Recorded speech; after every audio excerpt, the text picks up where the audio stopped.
Welcome, everybody. Welcome to the Fully Remote Talk Show. We are a talk show for leaders adapting their work style to a remote first work. We are talking today on our topic of working remotely, but not really working from home. We are on episode 23. What does this mean? We've been using work from home and work remotely almost synonymously right now. And so what does this mean to not work from home? There are so many cases in which work from home is not possible, not feasible, not really economically makes sense. There's so many other cases or so. And on the flip side, companies are majorly rethinking their real estate situation. There are obviously smaller companies that have started in a fully remote and they are completely distributed, and they are thinking about hey, is this going to work at all, this everybody being in their own homes and working, and they're thinking about real estate, or should we have people come in and meet once in a while? And then there are the large corporations that have built a whole bunch of company buildings themselves, and their company culture is sort of around people coming into the office, and they are starting to think about it's hey, now that employees are clearly demanding work from home, what should we think about the real estate situation? Is this a sunk cost and we should bail out, or what should we be doing over here?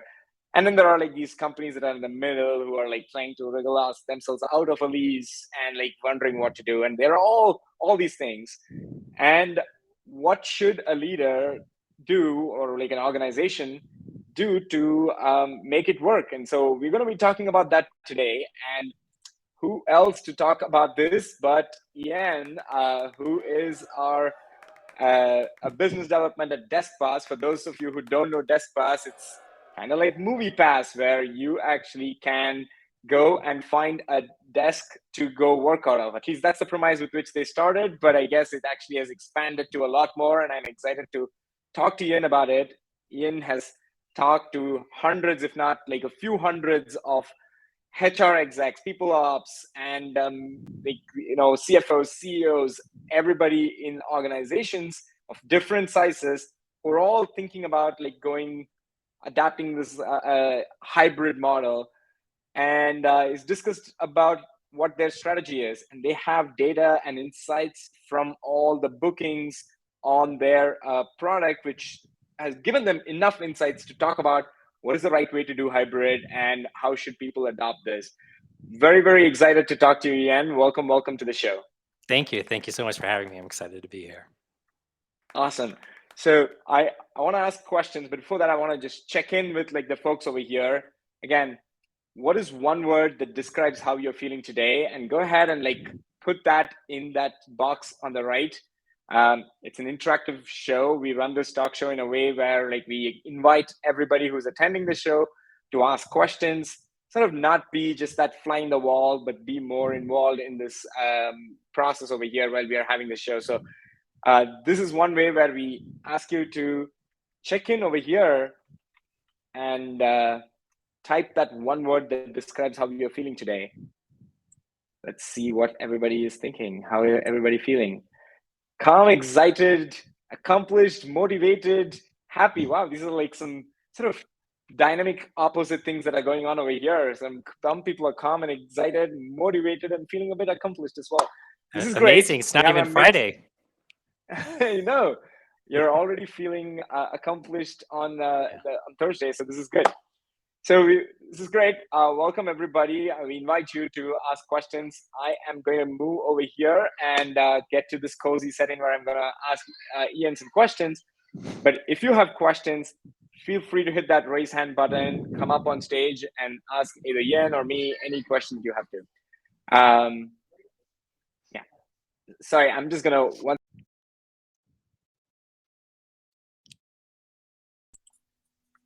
right. Sorry, I had my toddler just ran in over here having a very busy conversation, so I had to pause. This is why you can't always work from home, right? There you go. Okay, let's start with that.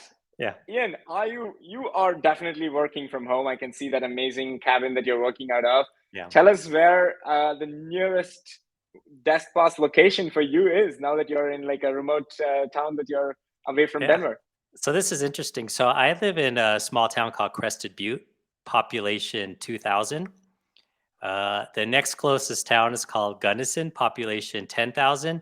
And then you have to drive about 3.5 hours to get to a town of more than 15,000 people. So I'm in the middle of nowhere in Colorado. That said, the closest Deskpass location is in Gunnison. There is a co-working spot. It's 21 miles from me, but because it's a highway with no stoplights, it's 21 minutes. So I tend to go there a couple days a week to work from there. And then the other days of the week, I love to work from home. This is great. So tell me why. What makes you think that 21 minutes to go to work out of a co-working space in Gunnison is interesting to you? And so in more broader terms, why would someone want to not work from home? I know a few reasons why I wouldn't want to work from home, but what are all the reasons that you're hearing specific? Let's start with you. Yeah. So I think there's a small segment of people that love to work in the office. And when I say mean small, it's probably 10, 15% that would, if given their choice, they would love to go in every day of the week and mingle and interact with their colleagues. But I think for most of us, we like flexibility.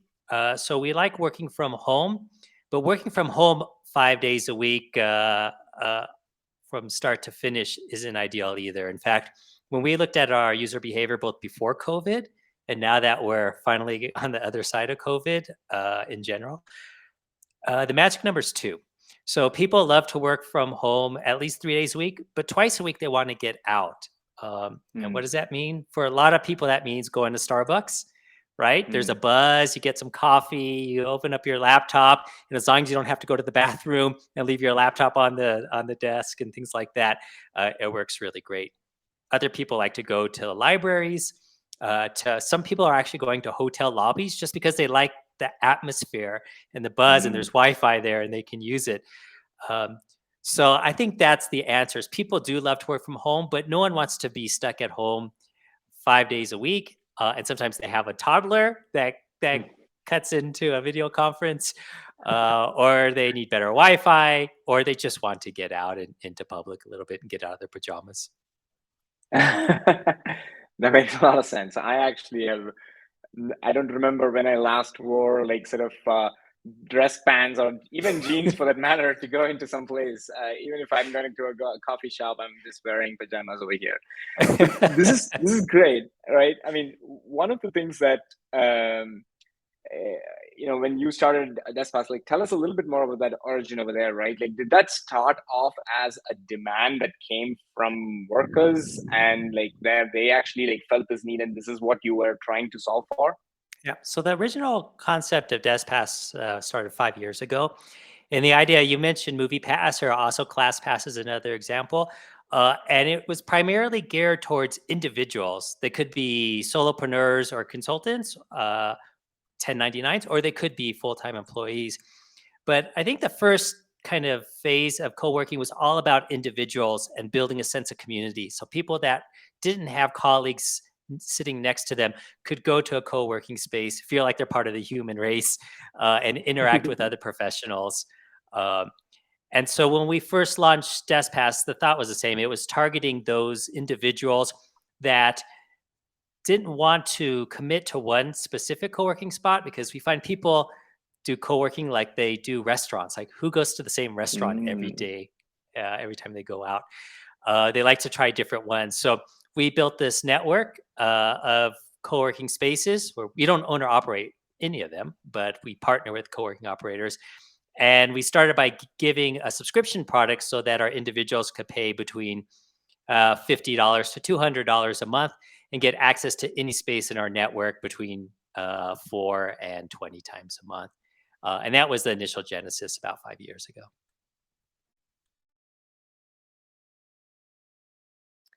So we lost Arjun for a second. So the second reason why you go to co-working when your audio or video or Wi-Fi cuts out. Well, I'll talk about what Deskpass is now, because I think that's probably what the next question was going to be. So we still have the consumer product, and we still offer that to individuals. But over the last 3 years, we focus more and more on teams.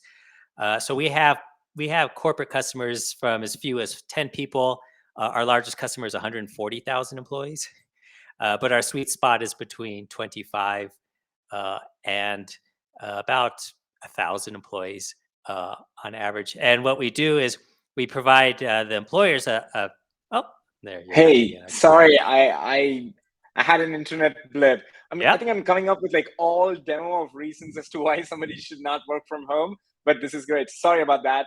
I'm back. I yeah, had to connect to my phone Wi-Fi. So yeah. yeah. That's fine. I was just explaining. We got cut off right when I explained what Deskpass was Sure. initially, and I thought your next question would be, "What are we doing now?" So I was talking a little bit Yeah. about our kind of team offering, our corporate offering, if you will. No, this is So great. Yeah. yeah, Yeah. Go ahead. Please finish yeah. that. So I was mentioning, so our customers typically range between 20 employees on the low end to 1,000 on the high end in general.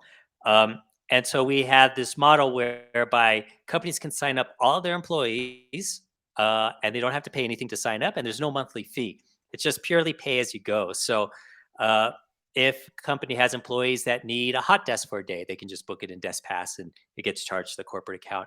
Or what's very popular now are meeting rooms. So if a company needs to book a meeting room, they can do that in Deskpass and invite all their colleagues to show up, and that's taken care of. So that's our primary focus today, is working with our teams, our corporate customers, and providing them on-demand access, not only in the U.S. but now we're in 14 countries worldwide. Wow. That is awesome. So yeah, that was going to be my follow-up question about like sort of flipping the side and thinking about like the companies. Also, like walk us through the mindset over here, right? Like, why are companies caring about this? Like, it's like, is this something to them? It's inherently for them thinking about their productivity and everything, or is this sort of a demand that's coming through their employees, and that's kind of the reasons why they're thinking about it? Walk us through like what is the mindset of the company that's starting to implement some of these things? Yeah, I think there's a few different motivations for Yeah. companies. Some of it is just financial, right? During COVID, their offices were totally empty for a couple of years. They realized that they were highly functioning without having everyone show up in the office. Uh, and they started to, as their leases expired, just not renewing them. Mm, Um, so for some companies, they only had one office, so they just closed it. Other companies have, 20, 30, 50, 100 offices.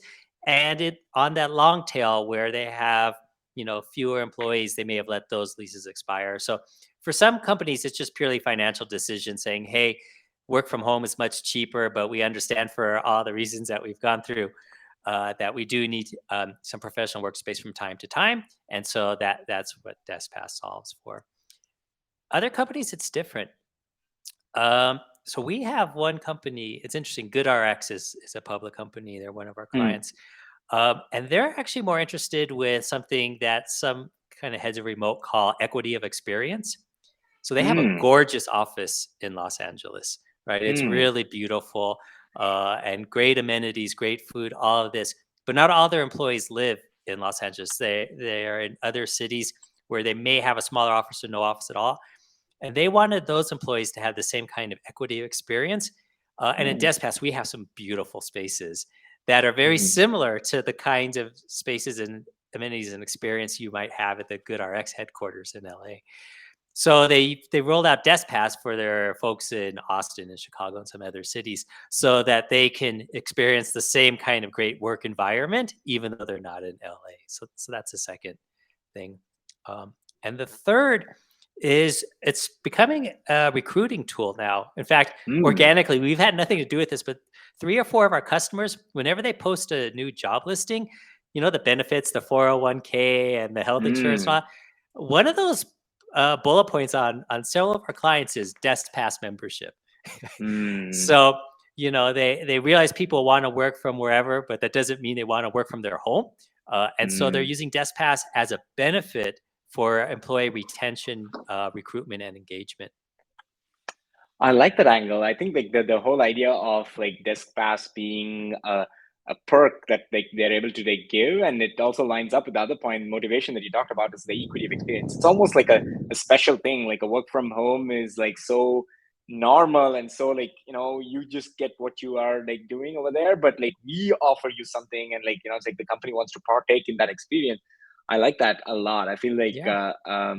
it's starting to feel like a premium experience rather than like, it's like, hey, you can go sit in the coffee shop, you're gonna pay for that bagel that you buy or that kind of thing. It's not that, but like it's more like that premium experience, beautiful space. I love Yeah. that angle there. It's funny. So I'm pretty old, and early in my career, when I was in business school, I did my internship between my first and second year of business school at Netscape in the 1990s, and Okay. Netscape was really the first company, I would say, in Silicon Valley that really had amazing amenities. We had masseuse that would come to our cube. They would do our dry cleaning, so we never have to leave the office. We had great food. Um, and that became the norm in Silicon Valley. Google and Facebook and everyone are trying to outdo each other as a recruiting tool. And now that companies are going distributed, they still want to be able to offer these kinds of perks. But how do you do that when you don't have an office in Kalamazoo, Michigan? So that's where we can help them kind of provide those kind of perks and beautiful amenities for their distributed employees. I love that story. Yeah. Netscape was this based in San Francisco or was In this in Palo Alto, yeah, Palo yeah. Alto? Well, actually, Okay, okay. Mountain View, right next to Palo Alto. Got it. Okay. Yeah. Because the current Mozilla building in San Francisco is right across from where I live when I was in SF. Ah, And I remember like just that area alone has so many co-working spaces. There was like, many of these coffee shops that have converted like their morning times into like a co-working space yeah. itself, where like they actually like charge you by the hour for you to just sit and work. And so in San Francisco has like all sort of things, and I've done all of this. I was running a sort of exploring a travel startup at that time, and I was Mhm. exploring all these different co-working spaces, and I understand this idea of being there on different places in different days. I love that part. Yeah. So we're more interested in thinking about like the culture of the company and how things have changed now, right? Like because um, with the idea of like going either hybrid or remote, companies are like sort of intentionally rewriting that culture. Or if I've at least heard that like successful companies who've been able to like go to a remote work are like rewriting their culture. Yeah. What is happening over there? Like tell me like what are some how are they rewriting that culture, and like how are you seeing that happening? Yeah, it's a great question. I think rewriting culture is difficult. What companies that I think a lot of our clients, what they're trying to do is to be able, for those that used to be traditional companies that are now hybrid or remote, they're trying to understand how to maintain and enrich the culture that they had before COVID when they were a traditional Mm, company. Um, so they're trying to figure out different kinds of strategies around communications, around meetings, around policies, work hours, this kind of thing that you know can put this kind of framework in place so that they can still maintain whatever their culture was before, because every company has a very different culture. Maintain and grow that culture, in this new age. So we hear a lot of discussions around things like synchronous versus asynchronous communications. Do we need mm. in-person meetings? Can we do it asynchronously? Um, what was the meeting culture before COVID hit for these companies? So I think that's where, at least from our perspective, where we've heard a lot of the conversations are what technologies, what policies can they put in place to maintain or strengthen that culture that they've been building for years and years. That's yeah. I think yeah, that is a little bit of like it's like redefining a culture in some ways because you're like rewriting processes and policies. Is Mhm. Deskpass like thinking about that, like, or what is Deskpass doing to like help them with that, or if at all? So we share a lot with our clients about what we're doing. So we, like many small companies, started as remote and we're growing, continuing fully remote. Uh, and we have very conscientiously, put a lot of policies in place to kind of grow the company and build the culture, as we as a team wanted to do so. So, for example, we're only a couple dozen employees. Our chief product officer, our chief people officer, who is on maternity leave right now, spent a couple months and wrote a employee handbook. Where Hmm. it's like it lives on our Notion board at work, Hmm. And it's amazing. I mean, I've worked at companies that had 4 or 5,000 or 20,000 people, and they did not have a employee handbook like this. So we don't give the handbook to our uh, customers because every culture is so different. But we talk about what the types of things are in there, like writing down what the values are of our company. What are the policies? If you have a remote employee that's far away, you know, what do you expect out of them? Do you expect them to work from 9 to 5? Do Hmm. you let them work however you want? You know, when can you take vacations? All of these kind of things that used to be pretty Yes. standard are very different for companies that are remote. And every company is going to have a different answer that works best for them. But the important thing is really to create this handbook, create the rules and the norms that you want to transmit through the organization, and make sure you share it with everybody. And it's an integral part of our onboarding. We spend about 3 days of onboarding with all of our new employees, because that's part of culture too. Is it starts at the recruiting process, right? And we can get into Right. that a little bit, but the Yeah. onboarding is super important. Those first 72 hours, I think, can make a huge difference in the experience of that employee in the long term, with your company. This is great. I have so many questions about this, but let me go one at a time over here, right? Like, so Yeah. I think maybe like the last part that you talk about over there, right? Like the employee experience that you talk about, and like kind of how it sets them up for there. How much of that like sort of bonding and like sort of trust building and everything happening in remote work right now, and like how are companies what kind of policies are they putting in place that actually like helps them with that? And again, like I don't know how much of like a desk pass has like a play in this, but this might be relevant to like even generally like fully remote companies. But what are they doing in terms of team cohesion and bonding? It's interesting that there's a couple of things. The first one is around communication and Hmm. communication channels. Like I said, I just came from a remote conference a couple months ago, and that was a huge topic of discussion. Was this synchronous versus asynchronous thing? Because meetings were the bane of everyone's existence in the old world, where we all had to go into the conference room and sit there and not pay attention to our colleagues for a couple hours and then leave. And that gets magnified in video conference where you're not, sitting side by side. So a lot of companies are putting policies in place about how often they have meetings, what's the structure of the meeting, making sure that there's actually a goal and an agenda so that people's time aren't wasted. Uh, and really trying to figure out who is actually mandatory to join this meeting and who can just get the meeting minutes, and just read them quickly instead of having to spend an hour. So the whole culture around meetings and how they're set up, I think a lot of companies are putting a lot of time and attention into that, is one. And then the other are the communication channels. So for instance, at Deskpass, we use the Google Suite and Slack as our main communication channels. And every company's different, but again, setting the rules up of how, of what channels to use and how to use them and things like that is becoming really important, because especially as we rely more and more on the written word, a lot of nuance is lost, and people can take something in writing, especially if it's a short snippet, the wrong way, and it Mm. can fester pretty quickly.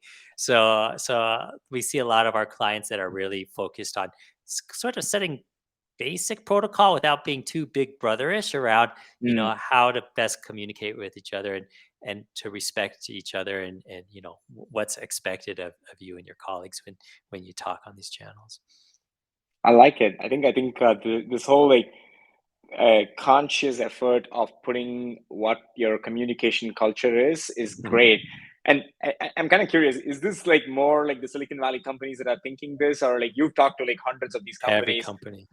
Every Yeah. company is thinking this. Every Okay, company. that is great. So this, because this is important that like there.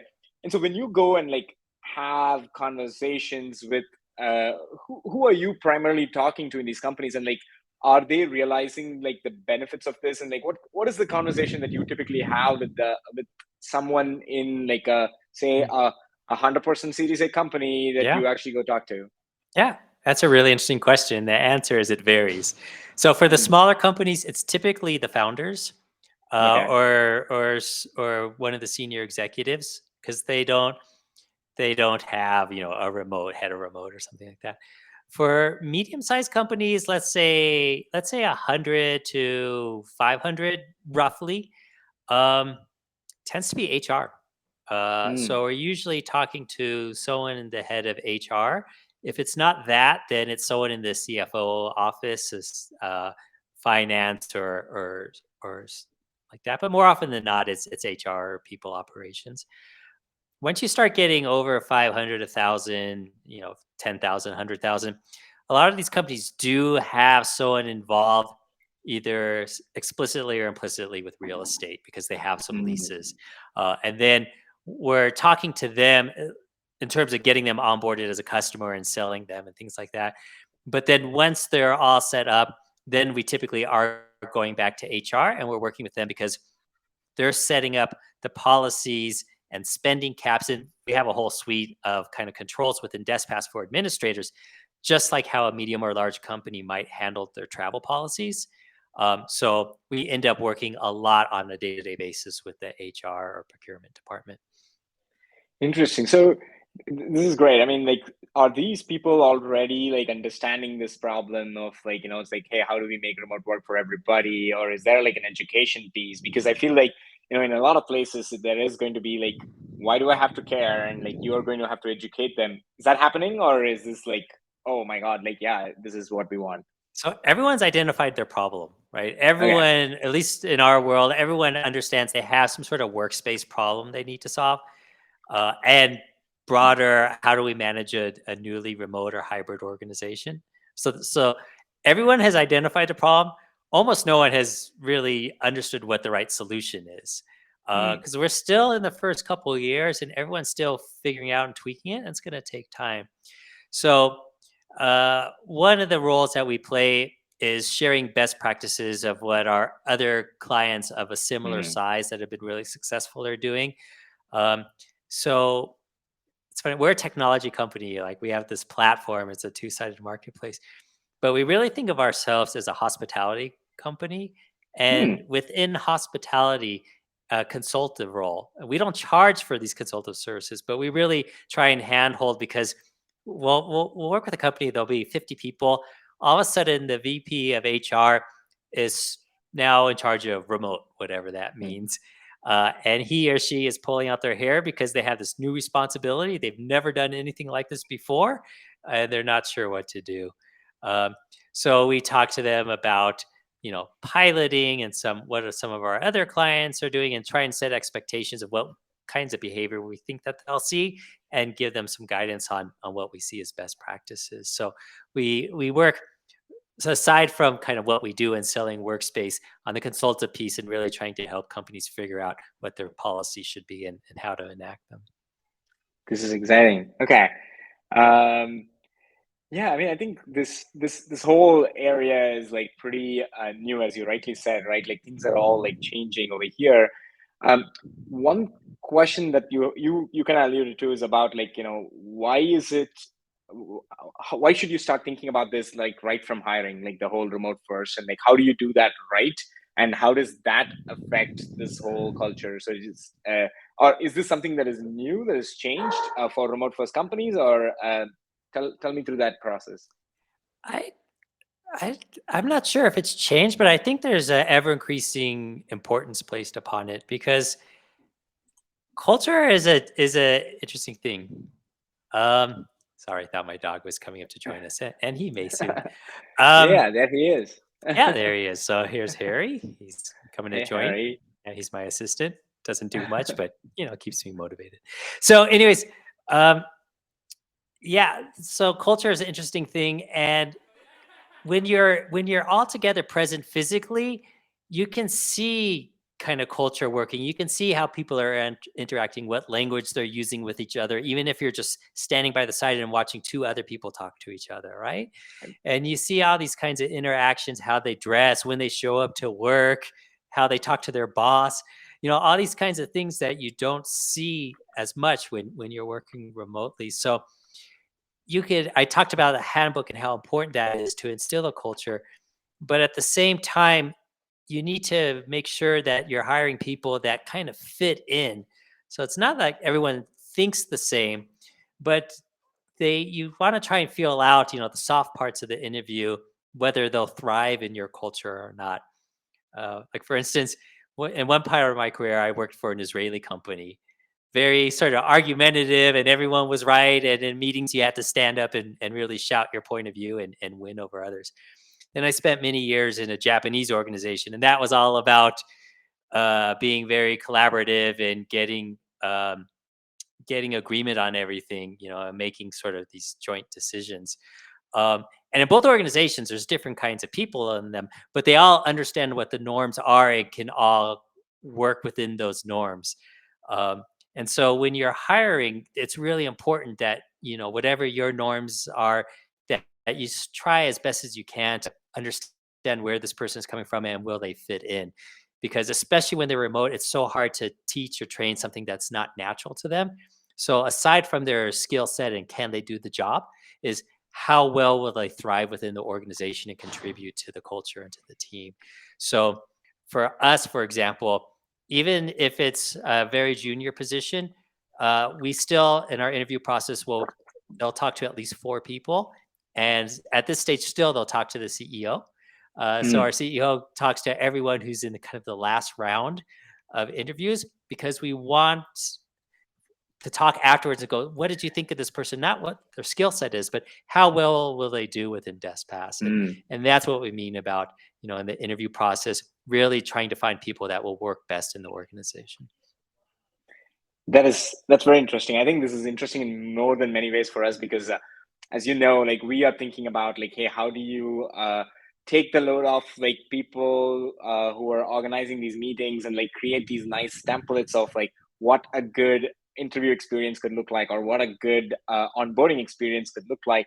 And so we create these templates that people can like reuse and organizations like can reuse, so we can bake in some of these cultural elements into that.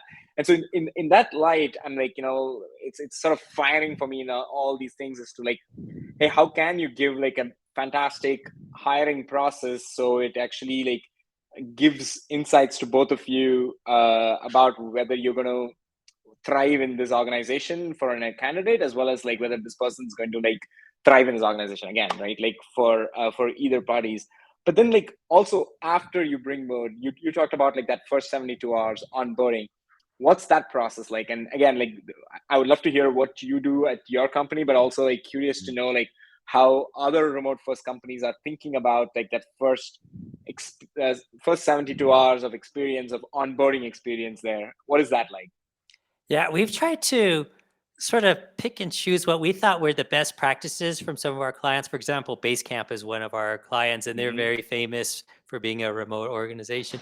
So we talked to them and learned from them and some of the others. And what we've done is distill what we think is the best practices that work in our case. So for example, our onboarding process is really 3 days. Uh, and the new recruit actually doesn't talk to their boss until day 2 or 3. Because Interesting. they're going through our handbook. They're sitting down, and we give them time and space, saying, read this slowly, and read about what our company policies are, what our core values are. How do we like to work? So they get some of that. We have a questionnaire that they fill out. Mm. How do you work best? You know, some employees love to have a lot of feedback from their managers. Others love to work independently and then just check in. So we ask these types of questions on how do you learn the best? How do you know, give us an example in your past work experience where you really thrived, and what was the environment that made that possible, so that our managers understand, without even talking to them directly, but just through these questionnaires in a more safe environment, what this new recruit uh, expects, how they like to work, how they choose to interact. And we find it super helpful, because some of these Mm. questions are a little bit hard to do face to face, because the new recruit may say what they think their boss wants to hear. Uh, Mm. and so this way they can take their time and answer the questions. So that's the second part. The we also have the practice where right now, with a couple dozen people, it's still practical where the new recruit will speak with everybody. They'll set Mm, up a 15-minute one-on-one session. Even, nice. people, the marketing person will talk to the software engineer and everyone. Wow. So we do that in the first week as well. So it's pretty busy first week, but there's no work that's going on. It's integration. And then by the end of day 2, beginning of day 3, the managers will finally talk to the new recruit. Hey, how you doing? Glad you're here. Make sure their systems are up and running, uh, and then sort of sit down with them and explain what's expected after that first week is done. The first 30, 60, 90 days kind of thing. Nice. I love it. I think this is a very elaborate process. I'm almost like sort of curious to know that employee handbook that you have right now, and it's like get a peek into that and sort of bake that into like a template over here. This could be useful for a lot of people, and they don't know how to like run a good onboarding session, so we can like certainly like help with that. This is great. I again, like I'm gonna go into not this one, but like more of a Q&A mode over here for people to ask any other questions. I've been asking all the questions. Uh, Feel free to ask that. I'm going to ask an open-ended question. We're almost close to an end over here, but like an open-ended question. But others, if you have any questions or if you want to raise your hand to come and ask a question, PN, please do that. One open-ended question is like, now that you're seeing all these sort of new meeting culture, new communication things being established, where are you seeing like the big problems or the opportunities that exist over here? Obviously asking this from a very selfish perspective over here for us to like understand this, but what are you hearing? Where are like the big gaps right now? So the interesting thing now that people are kind of spread apart, uh, is around meetings, and that's in a couple respects. One is the technology. Like I mentioned, we use Google Meet, and because it's free, but you get what you pay for, and we've got a lot of problems. So, Yeah, we should fix so that. part of it is, and I think this is where kind of Zine comes in, is making a much more kind of interactive, better kind of meeting experience. I think is super helpful. The other piece is physical meetings. Surprisingly, Hmm. uh, Hmm. in this remote conference I was at, there was a panel with 3 heads of remote, and 2 of them said that the thing they spend the most time on, ironically, is setting up personal meetings, like company offsites or team Hmm. meetings of 10 or 15 and stuff like that, because people don't need to meet every day. Doing this through the computer is optimal most of the time. But once a month or once every couple of weeks, if it's possible geographically to come together in one space and write on the same whiteboard together and things like that is good. So and that's where we come in. We try and help companies solve that problem. But we're finding that to be the big problem right now is companies are trying to figure out both digitally and in person how to bring people together because they want to engender that teamwork, and they're really worried that if people are fully remote that they're going to sort of stray, and they want to sort of create these hubs physically or digitally every once in a while. This is yeah, this is great. Yeah, thanks for doing that. We have one question that's come up. It's an anonymous question around: do more men or women have the need to be at the office at least twice per week?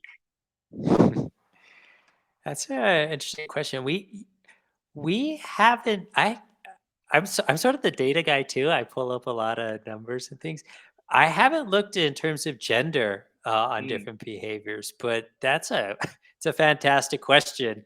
And I've read about it, the kind of the pros and cons of especially women, because women have more generally have to take care of the family and things like that.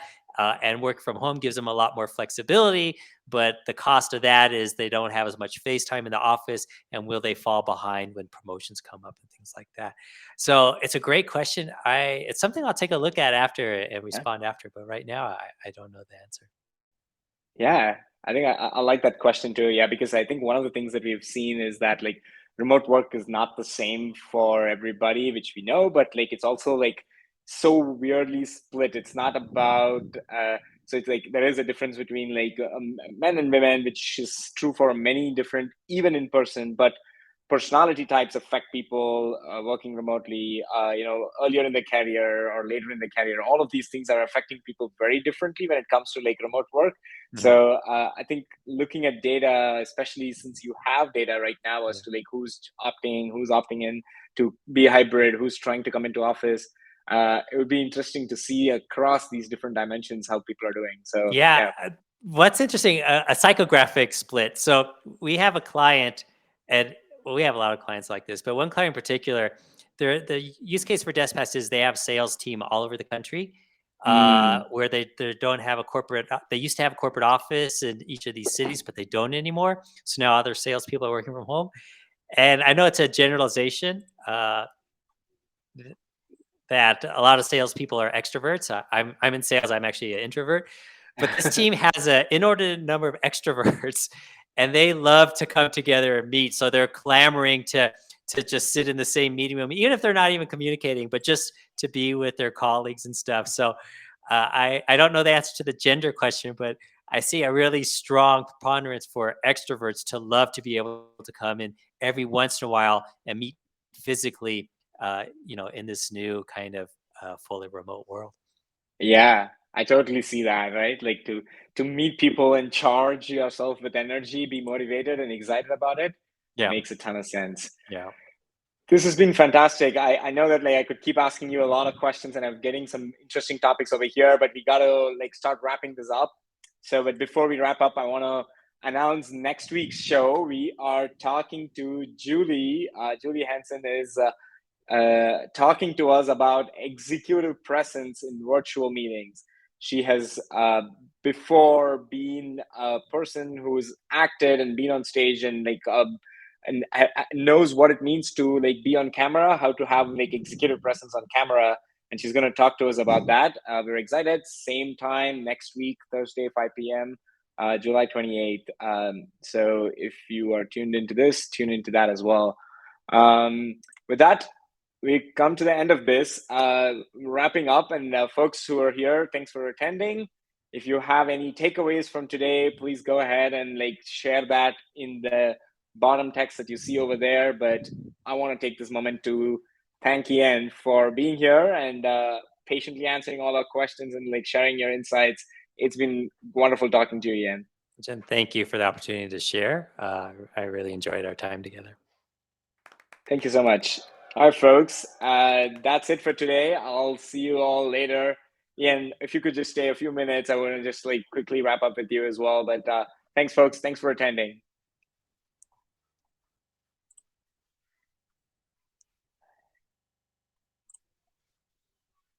Thank you so much, Ian. I wanted to just like take a moment to